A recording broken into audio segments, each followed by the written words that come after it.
Students, a very good morning.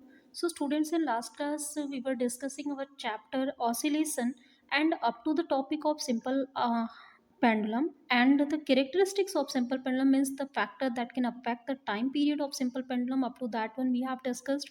So today let's continue our chapter with the topic that is first oscillations of liquid in a YouTube.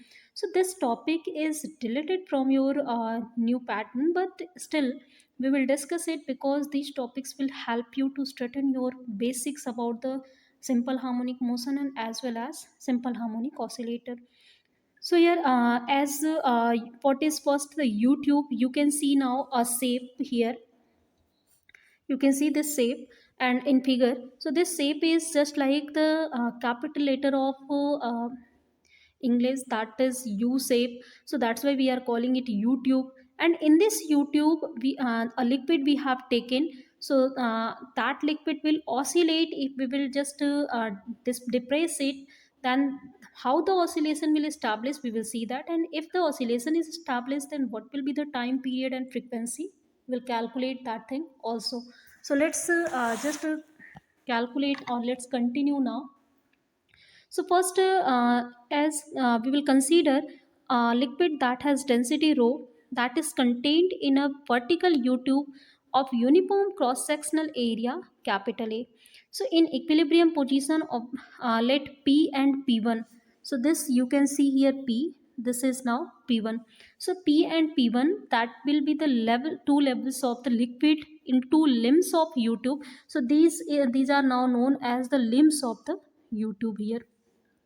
Next, after this, if the length capital L be the total length of the liquid column from P to P1. So you can see from this P point to P1 point, the liquid is filled in starting, and that has the total length, that is capital L. Now we can see what will be the mass of liquid in YouTube. So as you know, mass is equal to density into volume. So density is rho, volume will be area into length. So cross sectional area of the U-tube is capital A and length of liquid column is capital L. So A into L will be the volume. So we can have the mass, that is LA rho from here. Now let the liquid level in left limb. This you can see now the left limb. In this limb, the liquid is displaced from the point P to Q. Means by the small displacement, this Y, it is displaced in down direction, and it means we have displaced the liquid from its equilibrium position. And when we will displace here from P to Q, then obviously in right limb the liquid will rise to maintain is just length L, because liquid that we had to take, that should have the property of incompressibility. So if that is not compressible, then obviously that will just rise in the other limb by the same distance as it is depressed in the left limb. So that is, it is just risen up to the distance P1 to from P1 to Q1 point. It is just rise up, and the distance is same by.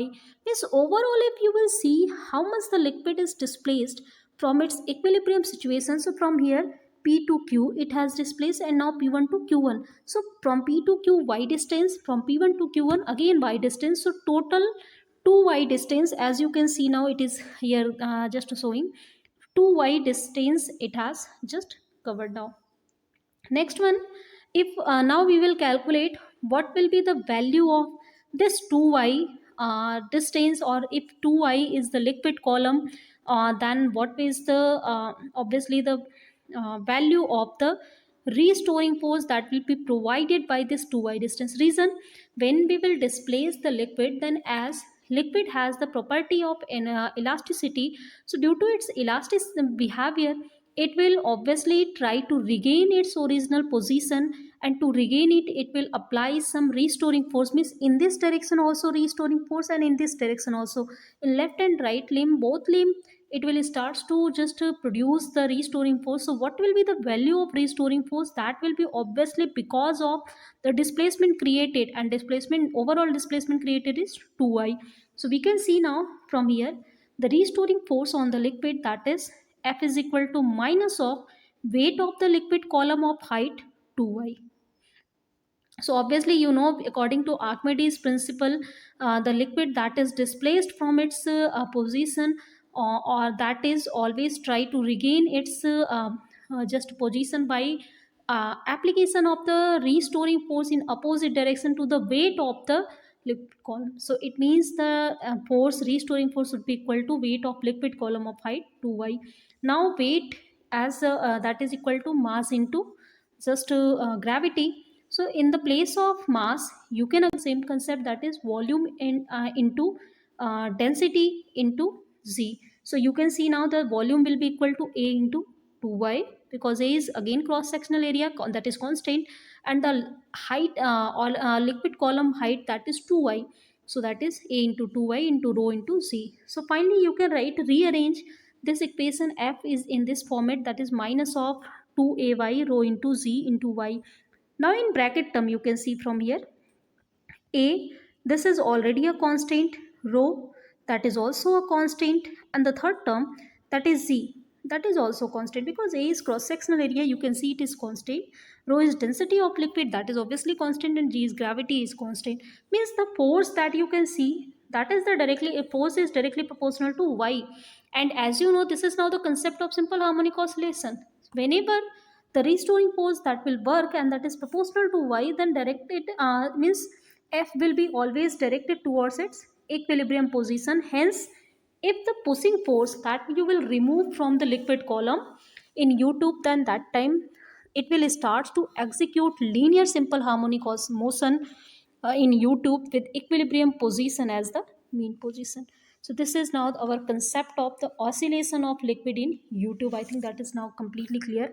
Now let's see, as you know, by the theoretical calculation, that the restoring force developed in the simple harmonic motion, that is F is equal to minus of ky, if y is displacement produced, then and k is spring factor.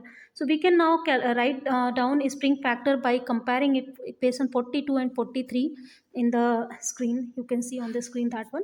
So spring factor, that will be k is equal to 2a rho into c from here. Now, what will be the inertia factor? So, as here the linear displacement is produced, linear motion is produced, then it means inertia factor should be equal to mass, because that will provide the concept of inertia here. So, mass of, if small m is mass of liquid, then as we have calculated before, mass of liquid is LA into rho. Now, we can calculate easily the time period. So, time period, as you know the formula, T is equal to 2 pi root of inertia factor upon spring factor. So if we will put the value, then we will get this formula for the time period and also the formula for the frequency of oscillation in U-tube. So this is, I think, completely clear to you. We can also replace uh, this L is equal to 2h in terms of height, then this formula will also convert it in this one. So here also a sample problem is given on this formula, that is the height formula. You can see the problem and now you can solve, because this is just like the formula based problem. So I'm just leaving it. Now the second concept after this we have, that is the concept of oscillation of a floating cylinder. Now let's come to the concept on this figure.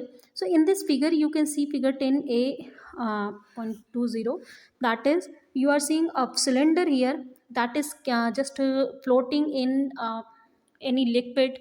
So consider here the cylinder that we have taken, that has mass small m, that has length capital L, and now the density of the material of the cylinder, that is rho, that has uniform cross sectional area A. So obviously we can calculate mass of cylinder, that will be just volume into density. So density is rho, volume will be A into L. So MAL, that sorry, AL rho, that is obviously equal to mass. Now next one after this, we have to see again how the oscillation is established here. So to see that, let's just see this figure. So in this figure, first one here, this is the first figure. This is, we have the second figure. Suppose in first figure, the cylinder that you can see, this is already dipped by some distance. So suppose a small L distance, by this one it is dipped, and it is in equilibrium situation. It is not moving, it is not oscillating, nothing is doing. Hence the weight of the liquid is balanced by, weight of the cylinder is balanced by completely the liquid displaced by it. But if we will push this cylinder by again some small displacement y. So here you can see this is y displacement. So now the total displacement or total the part of the cylinder that is inside the liquid, that will become now L plus y. So due to this one, more liquid will be displaced now, and that liquid will try to regain its original position. So obviously it will try to regain it by the weight of the liquid displaced, and that will provide it the restoring force. So we can now calculate what will be the value of restoring force by using simple like Archimedes principle, because the restoring force is equal to the weight of liquid displaced.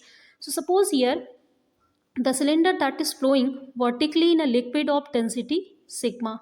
So in equilibrium position, all the concept I have, I think so, just told you already. So what will be now the value of F? So F is given by, now that is the restoring force, it is given by here A into L rho into, this is the here two situations we have taken. For the first figure, as already the mass is displaced here by the length L of the cylinder, so that time you can calculate what is the restoring force acting that time initially. So that is F1, and that will be obviously equal to mass into gravity. Mass can be written as volume into density, so you can just find out this equation. Now again, as we have displaced the cylinder by this one here L plus y amount. So for the L plus y, again F2 can be calculated, means that time what will be the restoring force? Obviously that will be again equal to the mass or the weight displaced by the cylinder, or the weight of the liquid. So that will be mass into gravity. So mass will be area into volume into density. So density and gravity, you can see that is area, that is the length. So volume can be written as area into length. So length is L plus y this time. Now net restoring force, because system was already in equilibrium situation for this first condition, and it is coming in inequilibrium for the second one. So we have to calculate the net restoring force. So that will be just F2 minus F1. If you will calculate it, so its value is obtained as this one. Why that is obtaining minus? Because this force, restoring force, try to reduce the value of displacement y always, so that's why it has minus sign now. Now you can see in this one, the here the bracket term. In bracket term, A area is constant, sigma that is the density of liquid, that is also constant, and G that is constant. So it means all the bracket term is constant, so we can write F is directly proportional to y, and that is showing the system is going to oscillate simple harmonic in simple harmonic motion. In that case only the restoring force is directly proportional to that value. So it means that here we can now compare this equation number 48 by this 49, because this is the simple theoretical concept of the simple harmonic motion for the restoring force. So F is equal to minus ky. Now we are able to calculate the spring factor very easily. So spring factor will be what? That is A sigma into Z. Now inertia factor you will see, that is AL into rho from here, because inertia factor should be equal to mass of the liquid, and sorry, not mass of the liquid, mass of the cylinder that is providing it the inertial behavior. That's why the system is starting to oscillate, because whenever you are displacing the system, then that time system is displaced, and now as due to restoring force it will try to regain its position, but during that time system comes into the motion. Now inertial behavior will try to maintain its motion behavior, that's why system starts to oscillate. So it means now inertia factor that will be equal to mass of the body, and that was AL into rho. Now the time period we can easily calculate by the formula, and you will put the value, you can obtain this equation. So I think this is well clear to you. How can we find out easily the time period in both two cases, and now you are able to calculate time period and frequency for any of the case. Now, after this one, you can see a sample problem here based on the floating cylinder. That is again simply based on the formula. So I have just left some time of here. You can take a screenshot of this question also. Now we will just move further in the topic. So as in topic, now we have to just study about the oscillations of a loaded spring. So in the loaded spring, this is the first concept. I think I have used this concept already while discussing the simple harmonic motion. So again, I think only overview of this one I will tell you. First one, so that is the vibration of horizontal spring. So you can see now, we have a spring that is attached by some end, and now this spring, you can see a mass is attached to at this place. So now whenever this mass is displaced by some displacement force in this direction by the small amount y, then that time obviously a restoring force will act, because whenever this force displacement force will be applied, this spring will be extended, and whenever there will be the extension in the spring, its elastic behavior will try to regain its original position, and it will impose a restoring force that is directly proportional to the displacement force produced in the system. So F is directly proportional to y, and if direct proportionality you will remove, that will be obtained as F is equal to minus ky, where k is spring factor through which it is getting elastic nature. So now negative sign, number of times I have told you, that is because it is always trying to reduce the value of the displacement. That's why. Now, as we have calculated just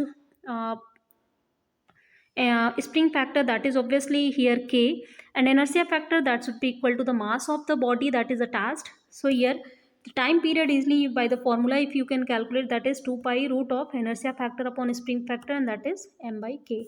So this is now the frequency of oscillation. So for this case, as we have discussed already by I have used this case already in simple harmonic motion, so that is clear.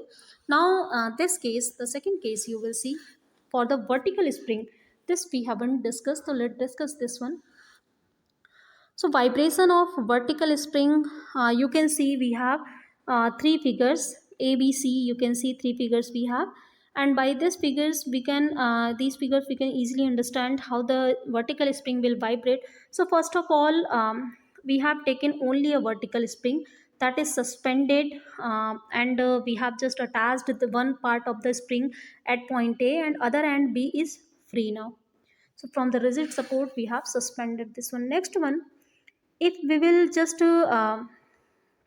attach this in the first condition, then that time spring is unstressed and in the relaxation state. So we can say this first A figure is the equilibrium state for the spring. Now spring is not doing any kind of motion this time, but when we will attach the m mass to it, then due to the attachment of m mass, we can see the spring is stressed from B to C, I mean by the length small l. So when the spring will be stressed, then that time, due to its elastic property, it will try to regain its original configuration, and due to that one, it will apply a restoring force F1. You can, as you can see in figure B.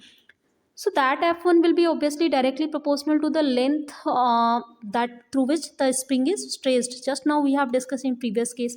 So F1 should be directly proportional to L, and if we will solve the proportionality, F1 will be equal to minus KL. Now again minus sign is from the same thing, that is it is trying to reduce the value of L. Now let's come to the third figure. So for the third one, I think figure I should just discuss. So for third one, if you will see now, here again from the small amount C to D, this whole of the spring is again displaced. Then it means here the whole displacement or whole extension in the spring, now it will be L plus Y. Here Y should be much less than this L, and now in this case again restoring force F2 will start to act, and obviously that will be directly proportional to the displacement L plus Y, and we can have the value that is minus K L plus Y. Now we can calculate the net force, restoring force in these two situations. So that can be calculated by F2 minus F1. We can calculate by this one. That will be obviously equal to minus K by. So we can see now here the F that is directly proportional to Y by this one. And now we can see F is directed towards equilibrium position, but because when this restoring force will be established, then that time particle will or the spring will starts to regain its position, but as it starts to be in motion, then its inertial behavior will try to continue that motion state, and it will start to oscillate. Simple. Now we can calculate the time period very easily. That is again T is equal to 2 pi root of inertia factor by spring factor, and as inertia factor is again mass, that is m, spring factor just now we have seen, that is k, so we can have this value. So this is now the value of here these all things. Two cases are, I think, now clear, very clear. How can we understand? Now let's see some important points based on this one. So the first important point here, that is in the two particle system as shown in figure. Here you can see the figure is just giving in 10.8.23. So here two masses we have attached at two ends of the just spring. Then that time, if k is the force constant of the spring, then the time period of the system will be equal to t is equal to 2 pi root mu by k, where mu is what? That is the reduced mass of the system, because two particle system can be converted into one particle system and mass can be obtained for the two one, that is m1 m2 upon m1 plus m2. So this can be written by very easily here. Now for the next one, if we have the two systems, if only one mass that is hanged here and that one is oscillating, then due to only one we will get the time period, that is 2 pi root m1 by k. Now if you will see a is the amplitude of the oscillation of mass m1, then the maximum reaction on the table of mass m2, that will be this one. So this is very basic information about the this points if a spring is just oscillating in vertical way. Now next one here, the oscillations of a loaded spring combination. So how can we understand the oscillations for the combination? So we have basically two situations, two cases. Now if we will see the parallel combination of the spring and we will see the series combination of the spring. So let's start to see the first case, that is for the parallel combination. So parallel combination, you can see as in figure, this is now the parallel combination, two springs that are parallel to each other, and now a mass m that is connected to both one by this end, and here that is the figure a for the parallel combination of the spring. Now obviously the weight of the spring that will act in downward direction, due to the combined weight of these springs here, or this m mass, the weight that is just hanging down, these springs will just extended, and due to the extension in the spring, and that extension will be same because both are in parallel and both are just connected at two ends of the masses. So both get extension, and due to that the restoring force will be developed in both, and due to that one the system will try to regain its original position, and again in this whole process, due to elastic behavior, it produces a restoring force, and due to that restoring force, system will try to regain its position, but due to inertial behavior it will go beyond that position and oscillation will be set up there. So this is now the case here. If we have to calculate what will be the total restoring force, so in the first one, in first spring, the restoring force f1, that will be obviously equal to here suppose y displacement is created, so f is directly proportional to y, or f1 can be written as minus of k1y because k1 property is given. Similarly we can write f2, that will be minus of k2y, like here the line it is given already. Now the total restoring force will be obviously the sum of these two forces, so that will be minus of k1 plus k2 into y. Now we can calculate suppose if capital K is the restoring force of the combination of these two. So in this case K can be written as K1 plus K2. Now we can calculate the inertia factor, and easily by the taking mass, that mass is m, and the spring factor, that is K is equal to K1 plus K2. Now here a special case is also given, that is K1 is equal to K2, then it will become 2K. So this will have this value also. So students, I think up to this case, that is it is very clear. So in next class we will discuss about this is series combination, these two figures you can see, that is for. So in next class we will discuss about the spring that are attached in series combination, like we can see in figure 10a.25 in figure b and c. So spring can be attached in two manners, means mass m we can attach first as two springs are connected in series that has a spring constant k1 and k2, and combinedly the mass is attached to them, and their its weight will act combinedly on two springs. Now the second method is that we can just fix two strings two spring from one side, and the other end of the strings we can attach to the mass. So this type of combination also, if one string will be elongated, then second one will be compressed. So later we will see how these springs will do oscillations in both cases. So let's continue the lecture of this in next class. Thank you students for today.